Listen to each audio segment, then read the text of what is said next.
eu de marxisme, et il n'y aurait pas eu de révolution d'octobre. Ça, je ne nie pas, et évidemment, enfin, moi... Vous mettez le doigt, excusez-moi de continuer, sur quelque chose dont Peggy parlait très bien quand il parlait de lutisme de classe. C'est qu'à un moment donné, on a fait d'un constat effectivement d'antagonisme de classe, une idéologie de guerre à mort et de haine, effectivement, qu'on retrouve parfois chez certains syndicalistes de la fonction publique. Chez Lénine déjà. Ouais, enfin à l'époque, je ne veux pas parler de Lénine parce que c'est un intellectuel de haut niveau, mais quand on voit avec le mépris de l'exploiteur est arrivé malheureusement le mépris du travail souvent. C'est-à-dire qu'il y a des gens qui sous prétexte que le travail est un moyen d'exploitation ont la haine du travail en soi. Et donc les mecs n'ont plus qu'une vision de saboteur. Or, on sait très bien que quand on n'a pas le goût du métier, malheureusement on a une vie un peu détruite, quoi. Et c'est vrai que à accompagner ce lutisme de classe a provoqué aussi effectivement une idéologie de la haine, un alibi pour le sabotage, un alibi pour un certain parasitisme, etc., qui donne aujourd'hui une situation en fait en France qui est assez laide, puisqu'on a une bourgeoisie patronale financière, d'ailleurs internationaliste et ultra méprisante, et aussi un syndicalisme complètement sclérosé, où on a en fait les rentiers riches et les rentiers des riches et les rentiers des pauvres, un peu comme ça. Et c'est vrai que tout ça nous donne l'idée d'une société de désamour, bloquée, et que c'est pour ça que moi je suis redevenu nationaliste. C'est que quel est le seul vecteur qui peut transcender les oppositions de classe? C'est la fraternité, et la fraternité nationale. C'est qu'à un moment donné, le patron français, surtout si c'est un patron d'échelle humaine, c'est-à-dire de PME, doit respecter le travailleur français parce qu'ils appartiennent à une même communauté fraternelle, ils ont une même culture, une même langue, et qu'à un moment donné, ça doit être un frein à l'exploitation, et qu'effectivement, l'entrepreneur créateur d'emplois et de richesses est légitime et doit être respecté, surtout qu'on a vu que l'expérience soviétique... comment dirais-je, de dictature du prolétariat et finalement de production étatisée a échoué. Mais malheureusement, cette image d'Épinal, cette image dont je rêve du patron à échelle humaine, respectueux, élite, légitime, avec de la redistribution, ne correspond pas à l'histoire de la lutte des classes en France, quand on regarde un peu ce qui s'est passé réellement entre 1830 et puis aujourd'hui. C'est que malheureusement, il y a eu la violence ouvrière a été la conséquence d'une énorme violence patronale quand on regarde l'histoire de la révolution industrielle. Et effectivement, en tant que catholique, vous pouvez dire que c'est dans une période de déclin du catholicisme qui a prospéré sur le terreau de l'individualisme libéral cette idéologie de la violence, évidemment, oui. Non, mais là où je vous rejoins, en fait parce que c'est, par exemple, Jaurès disait, le bien des pauvres, c'est la nation. Le seul bien qui reste aux pauvres, c'est la nation, oui. C'est la nation, voilà. Ouais, on est très loin de Jaurès aujourd'hui. En tout cas, je vous remercie de m'avoir écouté, mais je viendrai vous voir à votre local parce que je reçois vos... Ah bah très bien, on en reparlera tranquillement. À bientôt. Bienvenue à vous. Merci. Gabriel, bonjour. Oui. Ange Gabriel est là. Bonsoir, oui. Je reviens faire un petit tour de piste. Oui. Alain, je voudrais que vous m'éclairiez sur un point. Dans un passé récent, un lien a été fait entre vous et l'humoriste Dieudonné. Alors, est-ce que vous avez été pote avec lui sur un plan politique et idéologique, pardon? Est-ce que vous l'êtes toujours? Et si oui, sur quelle base? Bah, d'abord, Dieudonné, effectivement, je l'ai soutenu à une époque où effectivement je le trouvais très injustement attaqué. Donc il n'y a pas de problème. C'est devenu ensuite un ami, c'est un ami. On n'a pas exactement la même vision du monde, parce que lui, en tant que métis, est plus mondialiste que moi, et peut-être encore un peu plus imprégné quand même de sa culture d'extrême gauche. Hein. Il est... de sa culture d'extrême gauche. Hein. Il a un vieux fond... il a un vieux fond, effectivement. Il n'aime pas les frontières, il aime le métissage, etc. Parce que ça correspond à son être, hein, faut pas oublier. Mais il n'est pas nationaliste, là, comme toi. Il comprend pourquoi je le suis, et il admet parfaitement qu'aujourd'hui la nation protège plutôt les petites gens, etc. Il va devenir nationaliste comme toi. Il est allé serrer la main à Le Pen, comme vous le savez, au BVR, donc c'était un signe fort aussi entre diaboliser. C'est comme ça qu'il fallait le comprendre. C'est qu'il a compris qu'effectivement le système lui avait fait le même coup qu'à Le Pen, et que si on le traitait lui-même de réincarnation d'Hitler, c'est peut-être que Le Pen n'était pas non plus la réincarnation d'Hitler. Il y avait la main tendue d'un diabolisé à un autre diabolisé qui avait compris un peu la violence du système quand on sortait des clous, quoi. Ce qui était assez marrant, assez émouvant, et sans conséquence, je veux dire qu'il n'avait pas un fond politique très très profond. Hein. Je veux dire, voilà. Il n'est pas trop politisé, enfin on peut dire, oui, c'est ça. Dieudonné, c'est d'abord, faut pas oublier que c'est un comique. C'est un comique. C'est un type d'une grande générosité, mais qui n'a pas, comment dire, une formation politique très très profonde et très solide. Ce qui veut dire la politique, c'est un sport de haut niveau quand même. Hein. Il faut avoir lu les grands textes. Culture, dans le domaine culture aussi. Oui, voilà, oui. Est-ce qu'il est bien cultivé? Il s'y est mis sur le tard, mais c'est sûr qu'il a eu d'abord des intuitions avant d'aller au fond des concepts, et parfois sa générosité l'entraîne plus loin que là où l'aurait entraîné une analyse un peu plus poussée du truc. Mais ça fait partie du charme c'est un type qui a du charme et de la générosité, et moi je le défends par principe jusqu'au bout, parce que je trouve que ce type a été injustement persécuté, que c'est de toute façon le comique le plus drôle de France, et de très loin, que rien de ce qu'il a fait n'était critiquable, à mon avis. Il a été surtout victime de persécutions, et si c'est un peu radicalisé à un moment, c'est parce qu'il subissait trop de persécutions, et que c'est très dur de pas s'énerver quand on vous martyrise à ce point-là, et qu'on a un tel sentiment d'injustice, voilà. Et c'est-à-dire il était poussé un peu vers... je veux dire, quand on dérape, c'est qu'on vous pousse, hein, souvent. Il faut avoir le contrôle de soi. Oui, mais c'est facile à dire, mais quand... c'est comme le type, il faut pas s'énerver, puis d'un seul coup, il y a un type qui lui rentre dedans en bagnole, et là, il se retourne, il le traite d'enculé, quoi. Je veux dire, j'ai vu tous les gens qui m'ont donné des conseils de mesure et de sagesse, on fait toujours bien pire que moi, hein, parce qu'il faut voir comment on résiste quand on est dans le feu de l'action. C'est-à-dire que c'est facile de théoriser la résistance à la provocation, à la manipulation, au harcèlement, mais c'est des choses qu'il faut avoir vécues. Et moi j'ai un très grand respect pour Dieudonné, parce que c'est un type d'une grande solidité, d'une grande dignité, et je crois que c'est l'exemple parfait de ce qu'est un Français, quoi, pour moi. Voilà, c'est un grand déjà Français. Écrit pour lui? Non, mais je l'ai... Jamais? Si, on a collaboré un petit peu. Voilà. Ouais. Et c'est un grand Français, voilà, Dieudonné, pour moi. Il incarne pour moi le génie français. Voilà. D'accord. Vous m'entendez là? Oui, Gabriel, Ange Gabriel. Merci pour votre réponse, mais sur un point précis concernant Dieudonné, donc, est-ce que vous considérez, vous, qu'il est antisémite ou pas? Non, d'abord, ce type-là a fait 10 ans de scène avec son meilleur ami qui s'appelait Elie Semoun. Donc, je veux dire, quand on est, je pense que oui, c'est pas rien. Ensuite, il était antiraciste militant. Il s'est présenté à Dreux contre le Front National, et il est arrivé à ses problèmes en critiquant, comme on l'a dit tout à l'heure, non seulement l'État d'Israël, mais quelque chose encore de plus précis, la violence des colons extrémistes israéliens de la bande de Gaza, que d'ailleurs à un moment donné Sharon a délogé lui-même.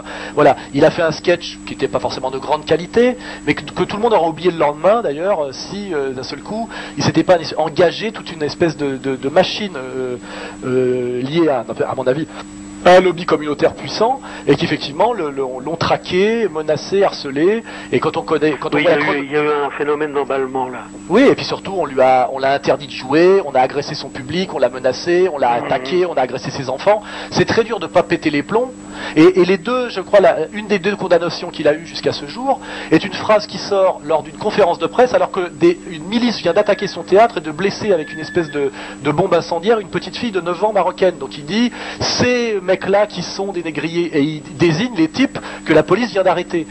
Et il a été condamné parce qu'on a prétendu qu'il désignait tous les juifs les juifs comme catégorie.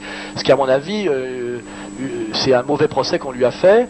Et ce que je trouve très inquiétant, c'est qu'on ait pu faire d'un métis noir antiraciste le fils spirituel de Hitler en 3 mois par un énorme travail de harcèlement communautaire et médiatique. Ce qui prouve qu'on peut, on peut faire avec n'importe quoi de n'importe qui quand on a les moyens et la volonté d'eux. C'est ça qui est très inquiétant.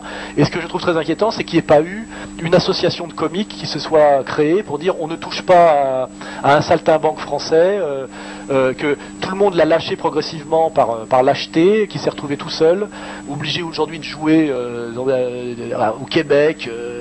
Enfin, je veux dire que c'est un peu comme sous Staline, ce type-là. Aujourd'hui, on ne passe même plus de sketchs d'Elie et Dieudonné dans les émissions comiques pour pas qu'on les voit ensemble et pour plus qu'on voit physiquement Dieudonné à la télé. Ça, c'est plutôt ça que je trouve inquiétant et sordide, quoi. Voilà. Oui, il reste tout de même directeur de son théâtre à Paris. Oui, c'est pour ça qu'il a survécu, excusez-moi, parce que sans ça, il aurait disparu. Mais quand même, est-ce que vous ne trouvez pas, enfin moi je suis satisfait de votre réponse, il n'y a pas de problème, mais est-ce que vous ne trouvez pas qu'il peut prêter le flanc dans une certaine mesure à critique ou à persécution, dans la mesure où il a chez lui une bonne dose de provocation, voire de masochisme aussi dans une certaine mesure, non ? Non, je pense que c'est un type qui a refusé de baisser son froc. C'est-à-dire que dès lors qu'il a compris qu'il était victime d'une injustice et que les antiracistes qui le tapaient sur l'épaule en disant t'es un bon nègre quand il faisait campagne à Dreux contre le Front National, dès lors qu'il a lutté pour les mêmes convictions pour les Palestiniens, les mêmes qui lui avaient dit qu'il était un bon nègre lui ont dit à ce moment-là qu'il était un sale nègre et qu'il était le fils de Farrakhan. Il s'est rendu compte qu'il avait été manipulé et pris pour un con, et ça l'a rendu, comment dirais-je, nerveux. Enragé. Voilà, un peu enragé. Mais je veux dire, c'est un mécanisme psychologique, non seulement qu'on peut parfaitement comprendre, mais je le trouve très serein et encore très généreux et très cool par rapport à ce qu'il a subi, car c'est un type, il suffit de le fréquenter physiquement, d'une rare gentillesse et d'une rare humanité, et je pense que c'est tout sauf un salopard et un méchant. Et je me dis, je suis pas sûr que n'importe quel autre comique subissant le même genre de persécution et d'injustice s'en se serait sorti aussi peu atteint que lui, car s'il est resté le même, hein, il est sympa comme tout, il y a pas, je crois que ce type-là n'a aucune haine raciale, il en est incapable. Par contre, effectivement, il a une certaine dent contre un lobby communautaire puissant qui s'appelle, je pense, le lobby sioniste. Je veux dire, tout le monde a compris aujourd'hui que ça existait et que ces gens-là défendent des convictions qui sont les leurs et la fin justifie les moyens et ils cognent dur, quoi. Voilà. Mais Alan, entre parenthèses, et en parlant de lobby sioniste, en même temps, il y en a un antisémitisme dedans, puisque c'est difficile de séparer les deux, mais à la limite, c'est pas à moi de le faire. Hein, oui, mais parce que, écoute, par exemple, la plupart de ces problèmes, ça vient de conflits israélo-palestiniens. Excusez-moi de vous interrompre. Gabriel. Je vais vous quitter. Merci, Gabriel. J'écoute la radio et je vous remercie pour l'émission. Au revoir. Merci, au revoir. Alan, on veut prendre un Alan, soi-disant un Alan. Voilà, alors moi Bonjour, je crois Alan. que M. Soral a trouvé l'astuce pour dire tout le mal des Juifs qu'on pense, sans être taxé d'antisémitisme et sans être condamné par les tribunaux. Vous avez tort, monsieur, vous avez tort, j'ai déjà été condamné par les tribunaux. Vous me permettez que j'aille jusqu'au bout ? Donc, il a trouvé l'astuce, donc on peut dire tout le mal des Juifs qu'on pense. Non, je dis pas le mal je dis jamais le mal des Juifs, monsieur. Il suffit d'être islamolâtre, il suffit d'être hamasolâtre ou hezbolâtre. Voilà l'astuce qu'ont trouvé des gens comme monsieur Dieudonné, comme monsieur Soral. Oui, c'est bon, et alors, après ? Eh bien alors, ça veut dire que vous avez trouvé une astuce, donc l'antisémitisme et l'antisionisme, c'est exactement la même chose. D'accord, donc on ne peut rien dire sur le sionisme, mais parce on peut dire, mais il faut assumer, c'est tout. Il faut dire, je suis antisémite, je le suis, j'ai le droit de l'être, point final, je serai peut-être condamné par les tribunaux, et je ne me cache pas derrière une palestinolatrie, derrière une hamasolatrie, et derrière une hezbollatrie. Il faut être conséquent et prendre ses responsabilités. Monsieur Dieudonné a traité les Juifs de négriers. Bon, jusqu'à ce que je sache, il n'a jamais rectifié ce qu'il a dit. Il n'a pas dit c'est une certaine partie de mes ennemis que j'ai traité de négriers, mais pas tous les Juifs. Si, il n'a jamais fait un communiqué à ce sujet. Mais bien sûr que si, monsieur. Non, monsieur. Bah, voyons. Absolument pas. Alors là, évidemment, ça se... Vous voyez, le gros problème quand on parle de ce sujet-là, c'est qu'il y a toujours un excité pour appeler, même s'il est 4h du matin, pour nous déverser son machin, qui veut dire en gros que de toute façon... Non, d'ailleurs, vous avez parfaitement raison. Il faut dire les choses telles qu'elles sont. Pardon, monsieur, pardon. Je n'ai rien dit, je ne dirai rien. J'ai été condamné 2 fois par la justice. Et je l'assume. Mais il ne faut pas dire... Mais monsieur, je vous emmerde, je n'ai pas envie d'être antisémite, vous me faites chier. Voilà, je n'ai pas envie, ça m'intéresse pas. Vous voyez ce que je veux dire ? Je suis un citoyen français. J'aime. D'abord, je ne sais pas à quel titre vous parlez. Il y a des Français de confession ou de religion juive qui certains sont sionistes, d'autres qui ne le sont pas. Je veux dire, je ne vois pas de quel droit vous accaparez la parole. Comment ? C'est de la fourberie de dire je suis pas antisémite, mais je suis pro-palestinien. Je suis pas antisémite. Si j'étais antisémite, j'aurais pas passé 20 ans à lire Karl Marx, Georg Lukács et Lucien Goldman, qui sont des grands intellectuels juifs, mais eux intelligents. Et antisémites aussi. Ah bon, ils étaient antisémites ? Oui, monsieur. C'est-à-dire que les juifs intelligents sont antisémites pour vous. Il a dit tu sais, Karl Marx, qu'est-ce qu'il a écrit contre les juifs ? De la question juive, page 39. Oh là, non mais d'accord, alors à ce moment-là, si effectivement les juifs sont antisémites, tout le monde est antisémite, à part vous, monsieur... Évidemment, les juifs sont antisémites, évidemment. Ah bon, d'accord. Vous n'êtes pas paranoïaque, vous, non ? Mais enfin, écoutez, le premier, monsieur... Jésus-Christ aussi, non ? Jésus-Christ aussi, non ? Pétain était un juif, et il était parfaitement antisémite. Donc tout le monde est antisémite, même les juifs. Mais non, pas tout le monde, il faut l'assumer, c'est tout. Il n'y a pas tout le monde. Je dis que ceux qui doivent assumer leur antisémitisme doivent l'assumer, ne pas se réfugier derrière un antisioniste de façade. Ah bon, donc il y a tout antisionisme et de façade alors. Oui, mais bien sûr. Ah, bien sûr, d'accord. Bon. Mais évidemment, c'est de l'hypocrisie, donc on ne peut pas les coincer. Un tribunal ne vous condamnera jamais. Vous direz, je suis antisioniste. Vous ne pouvez pas me condamner, Monsieur le Président, parce que je ne suis pas antisémite. Mais tout le monde a compris que c'était pas vrai. D'accord, donc il n'y a pas de problème, la critique d'Israël est en fait un prétexte. Vous amplifiez, vous faites de l'amalgame. D'accord. Vous faites de l'amalgame, non? Non mais moi je fais rien d'ailleurs, monsieur, ça me fatigue. Je vous dirais franchement, vous avez gagné quelque part, c'est que ça me fait tellement chier de parler de ça. Les injures maintenant. Non mais ça me fait tellement chier de parler de ça que quand à la limite vous passez à une radio et vous utilisez des mots aussi grossiers que ça, je trouve que c'est insultant pour la radio. D'accord, mais s'il n'y a pas de problème, d'accord. Mais moi je veux dire, vous avez raison sur tout, monsieur, je vous demande, oh pardon monsieur, je n'ai rien dit, je ne dirai plus jamais rien, vous êtes parfait. Non, mais continuez à dire tout le mal des juifs que vous pensez, en ne risquant strictement rien de la part d'un tribunal. Mais bien sûr, c'est sûr qu'on risque rien en France à part un tribunal, d'ailleurs j'ai jamais rien subi, je n'ai pas été condamné, je n'ai pas été agressé. Bien sûr. Vous ne serez jamais condamné, vous direz, je suis palestinolâtre, ça me suffit. Pourquoi vous employez ce mot, palestinolâtre? Non Ben oui, bien sûr que vous l'êtes. Bien sûr que vous l'êtes. Ah bon? Et vous êtes hezbollâtre et hamasolâtre, probablement. Voilà. Et vous êtes donc judéolâtre, c'est ça? Moi, je suis pour dire la vérité, pas se cacher derrière son petit doigt. Voilà, vous voyez, voilà. Alan Soral. Voilà. Il en fallait un. 4 et 5 minutes. Mais Alan, moi, je n'ai pas pu te poser des questions depuis. On a donné la parole aux gens. Mais, alors, une petite question de la part de David.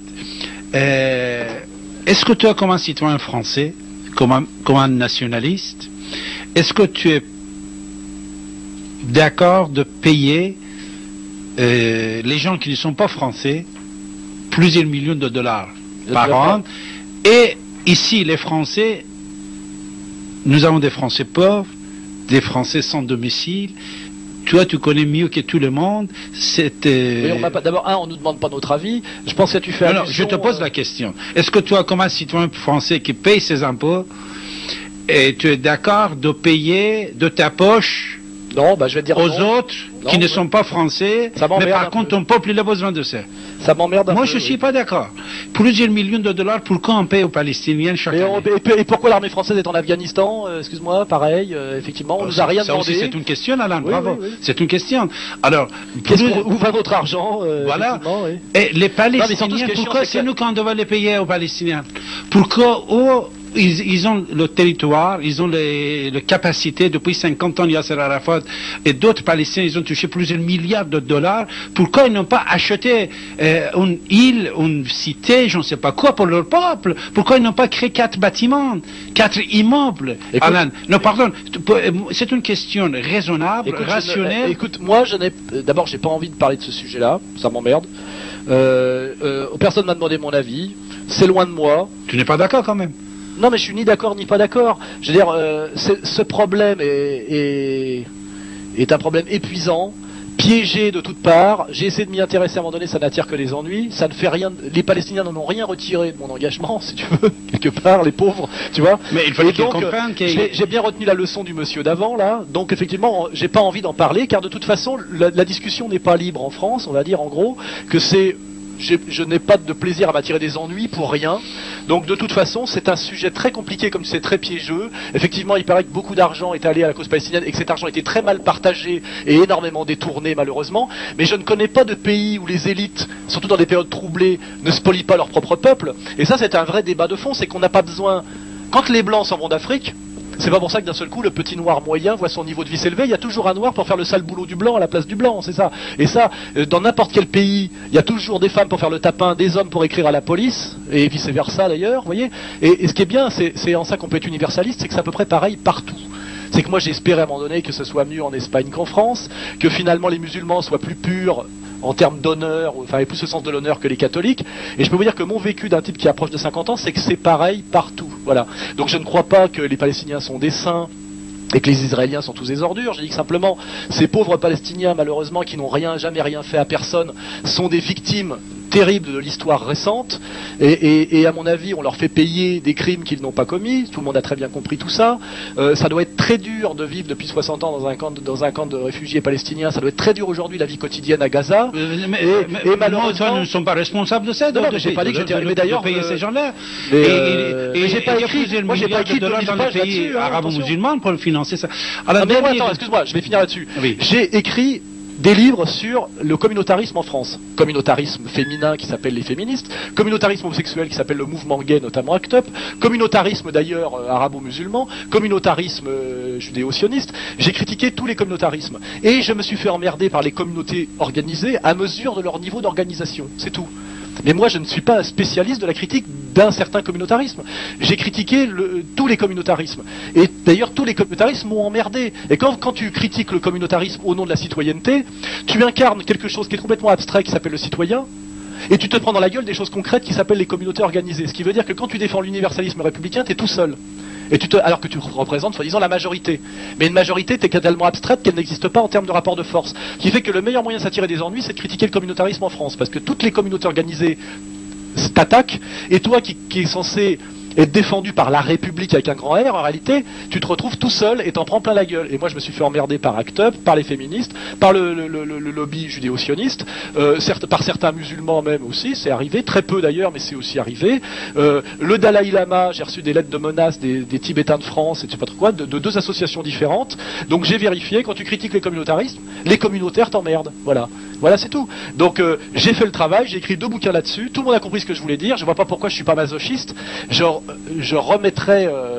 reprendrai le risque. Donc le terrain sur lequel tu veux m'emmener de dire les Palestiniens, etc., je dirais franchement... Alors tu as critiqué toutes les communautés, pourquoi tu ne critiques pas la communauté palestinienne? Parce qu'il n'y a pas de communautarisme palestinien en France.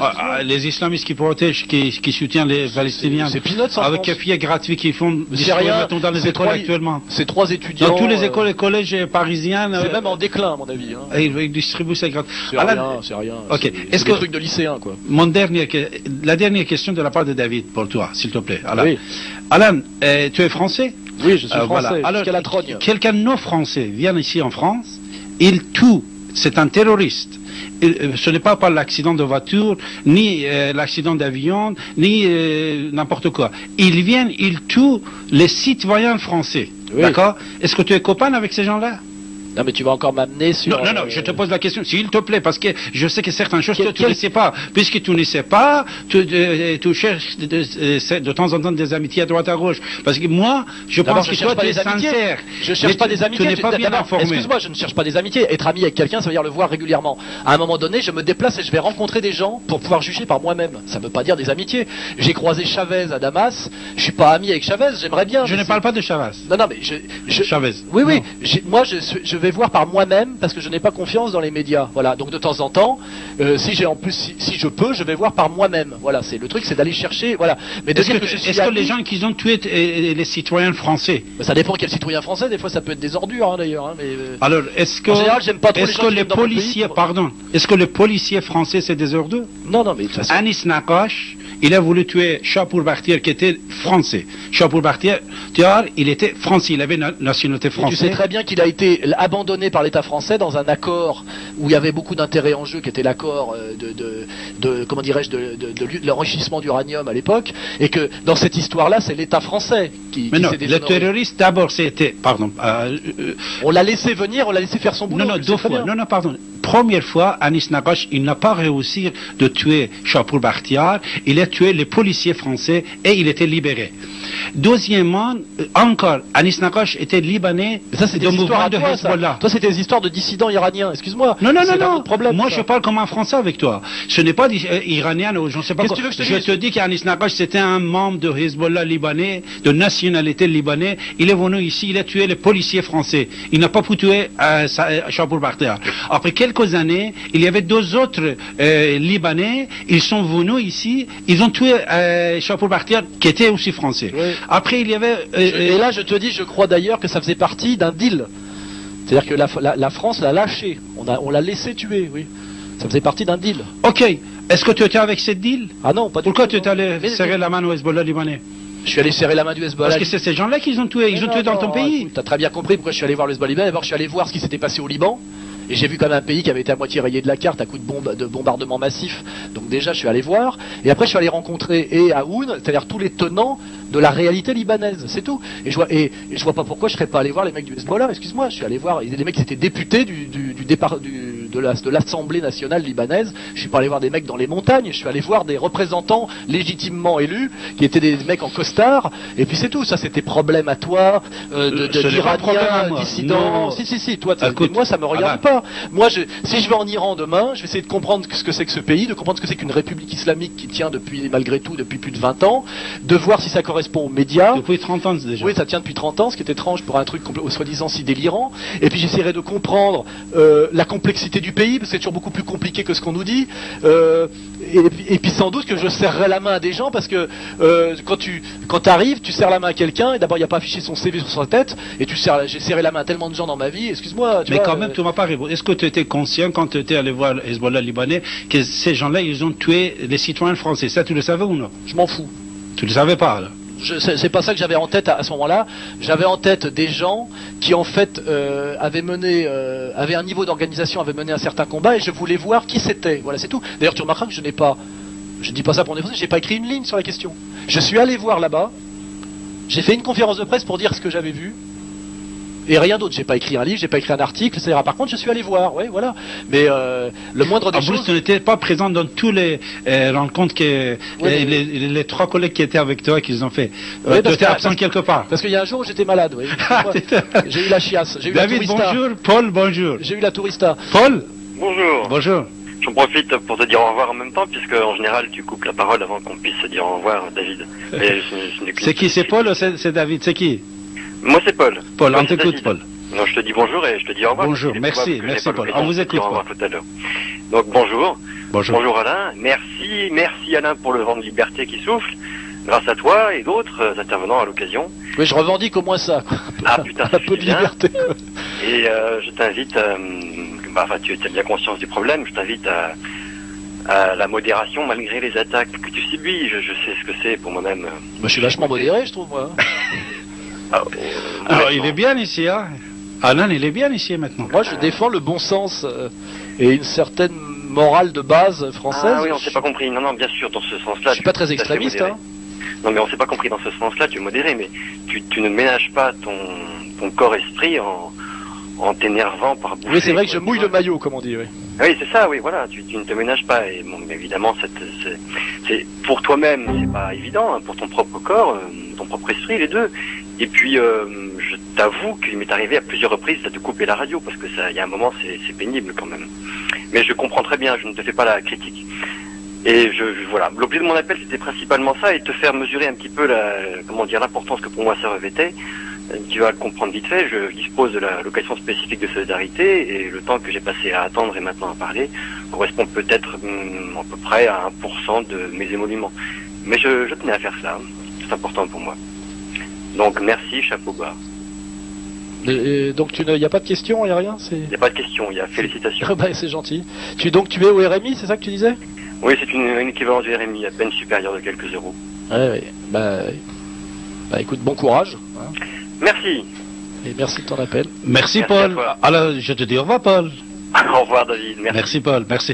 Vraiment, Paul, alors ça c'était tellement gentil, l'intervention de Paul, puisqu'il a attendu plus de 20 minutes pour parler 2 minutes. Ça a dû lui coûter de l'argent en plus. De toute façon, je suis désolé, on a beaucoup d'appels, il est 4h15 minutes, mais avant de quitter l'antenne, Alain, je vais te remercier d'accepter mon invitation. Mais non, mais il y a tellement peu d'endroits aujourd'hui où on peut parler librement.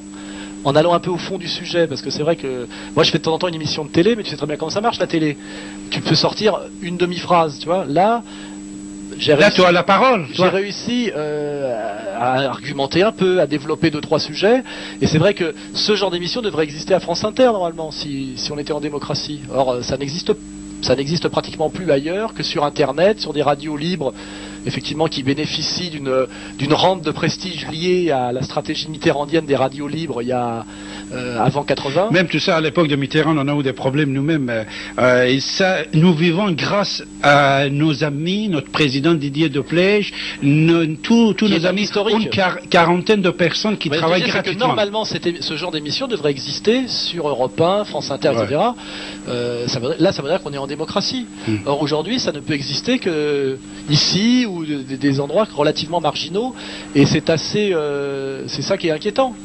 C'est que pour avoir si j'ai plaisir à venir ici, c'est parce que quand je fais une émission de télé, je le fais parce que pour vendre quelques livres, je suis obligé, mais j'ai très peu de plaisir parce qu'on ne peut pratiquement rien dire. Tu vois ce que je veux dire? C'est une espèce de prestation obligatoire où tu sors des slogans. Enfin, tu vois, tu sauves ta peau sur une pirouette et un jeu de mots, tu vois. Et normalement, quand un mec comme moi a plaisir à pouvoir développer, parce que c'est vrai qu'une pensée, il faut un peu de temps pour la développer sur un sujet. Je sais pas oui non, tu vois. Et là, malgré le bordel ambiant, on a. Non, ce n'est pas bordel. Écoute, quand quelqu'un est contre toi, Alan, il faut pas dire. J'aime bien La liberté, c'est quoi? Moi, quand j'avais 20 ans, j'ai publié un journal en Iran qui était devenu interdit. C'était le premier journal interdit par la République islamique. Mon slogan, c'était la liberté, ça veut dire toi. Oui, moi, je suis pas d'accord avec toi, mais j'aime bien ce relatif. Je te donne la parole, même je donne ma vie pour que toi, tu peux t'exprimer. J'aime bien ce relatif bordel, ça me plaît bien, ça me plaît bien. Et on a pu dire des choses assez profondes et subtiles sur le sujet de l'euthanasie, comme vous avez ça c'était très intéressant, on n'a pas pu continuer. On a pu parler un peu de décroissance, c'était pas mal. On a resté trop longtemps sur le Front National, c'est pas intéressant à mon avis, c'était pas très profond. J'ai pu quand même défendre un peu un certain Le Pen, ce qui m'amuse sur une radio comme ça, qui est plutôt une radio d'extrême gauche historiquement. Non, on n'est pas ni extrême gauche ni extrême droite. On est ici et maintenant. Moi non plus. Voilà, et donc j'ai eu plaisir à passer quelques heures pour 0 centime parce que j'ai pu faire mon travail, mon travail de libre penseur. Voilà. Moi non plus comme toi. Alors on va prendre dernier intervenant. David, bonjour. Bonsoir tout David. Le monde, bonsoir Alain. Donc moi j'appelle parce que j'ai entendu tout à l'heure l'intervenant qui parlait de Dieudonné, de l'histoire des négriers. Je voudrais dire à cette personne qu'il est très facile sur Internet, Dailymotion, YouTube, de trouver les vidéos où il dément. Mais bien sûr, mais c'est pour ça que il dit qu'il n'a jamais démenti. Si, il y a des vidéos et elles sont très faciles à trouver. Vraiment, il suffit de charper Dieudonné, antisémite, machin. Le côté espoir, c'est qu'il n'y a eu qu'un type comme ça pour appeler ce soir. Il n'y en a eu qu'un seul. Donc ça va, il y a de l'espoir. À 4h20. J'ai découvert Alain en suivant un petit peu l'histoire de Dieudonné, parce que c'est vrai que c'est un artiste que j'aimais bien et que j'aime toujours d'ailleurs aujourd'hui, quoi. Et j'ai découvert Alain comme ça. Et donc j'ai. Qui est un personnage que j'aime beaucoup aussi, qui était un peu tricard dernièrement, et ça fait vraiment plaisir de l'entendre sur Ici et Maintenant, qui est une radio que j'écoute régulièrement.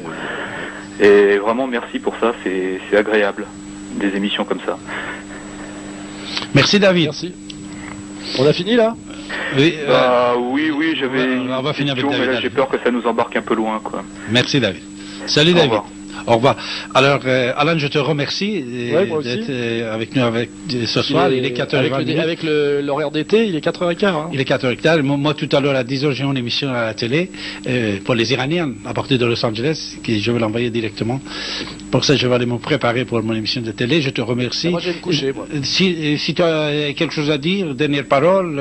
Oui, on va faire un peu de promo. Oui, vas-y.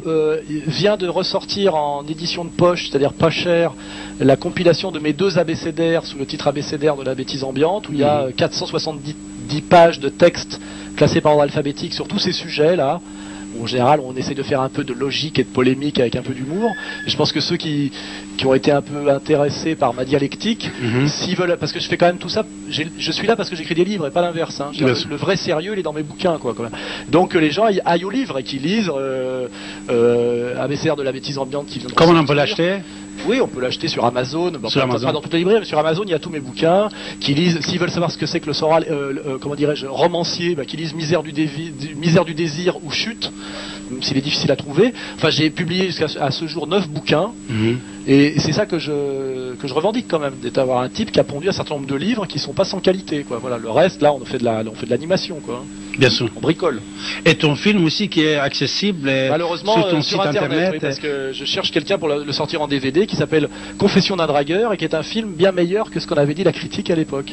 Mais c'est vrai que les gens, ils ont trop d'envie de t'écouter, Alan, puisque j'ai pu constater certaines de nos émissions qu'on avait fait sur l'internet, il existe, il y avait beaucoup de visiteurs. Ah oui, moi j'ai plusieurs milliers de visiteurs. Sur Dailymotion, je fais beaucoup plus de visites que Besancenot. Oui, ça c'est un signe. Ouais. Et puis les critiques sont moins méchantes. C'est la preuve d'une certaine réalité cachée, ça. Ouais. Ah, voilà. C'est-à-dire, toi, il n'y a pas d'une organisation organisée pour t'attaquer sur Dailymotion à droite à gauche. Et que là-bas, ils peuvent venir, qui te critiquer, tout ça. Mais par contre, j'ai trouvé ce soir que l'argument que tu as utilisé et ta façon de parler, c'était raisonnable. C'est-à-dire... ça correspond à ce qu'il y a dans mes livres. Hein. Voilà. Tu n'es pas antisémite et tu n'es pas raciste. Moi, attends, on m'a fait chier à bloc pour un dérapage dans une émission de télé. Et les gens savent très bien, avec des journalistes qui m'ont fait chier pendant 2 heures pour me faire sortir de mes gonds. On sait que je suis un émotif et un coléreux. C'est pas très difficile de m'énerver à un moment donné. Je suis un provocateur. Voilà. Et les phrases qu'on m'a reprochées étaient des phrases d'engueulade de bistrot dans un bistrot. Donc à un moment donné, quand on veut piéger quelqu'un et flinguer quelqu'un, il y a des moyens. Je veux dire, c'est comme mettre une pute dans les bras d'un ministre pour le faire démissionner, vous voyez. Voilà. Bon, bah si on résume toute ma vie à ce dérapage-là, ceux qui pensent ça sont soit de mauvaise foi, soit mal informés. Mais moi, je suis droit dans mes bottes. Que les gens lisent mes bouquins. Je publie des livres depuis 1984. Et voilà, qu'ils aillent au texte, voilà. Et puis le reste, c'est les aléas de l'histoire et c'est les coups que j'ai pris, à mon avis, pour avoir défendu un type comme Dieudonné à un moment donné où ça coûtait très cher de le défendre. C'est les dégâts collatéraux, voilà. Bien sûr. J'ai pris des éclats d'obus. Voilà. Merci Alan. C'est moi qui vous remercie. Au revoir Alan. Au revoir. À bientôt. Oui, peut-être. Au revoir.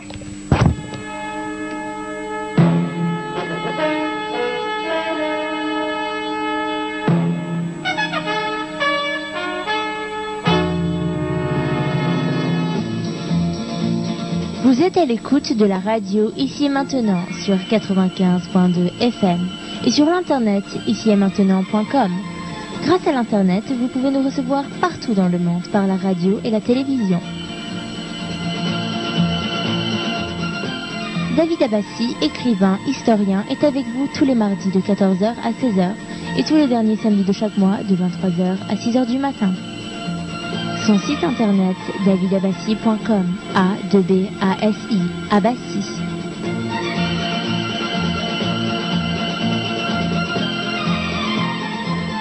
Vous avez la parole pour vous exprimer et poser vos questions en composant le 08 92 23 95 20.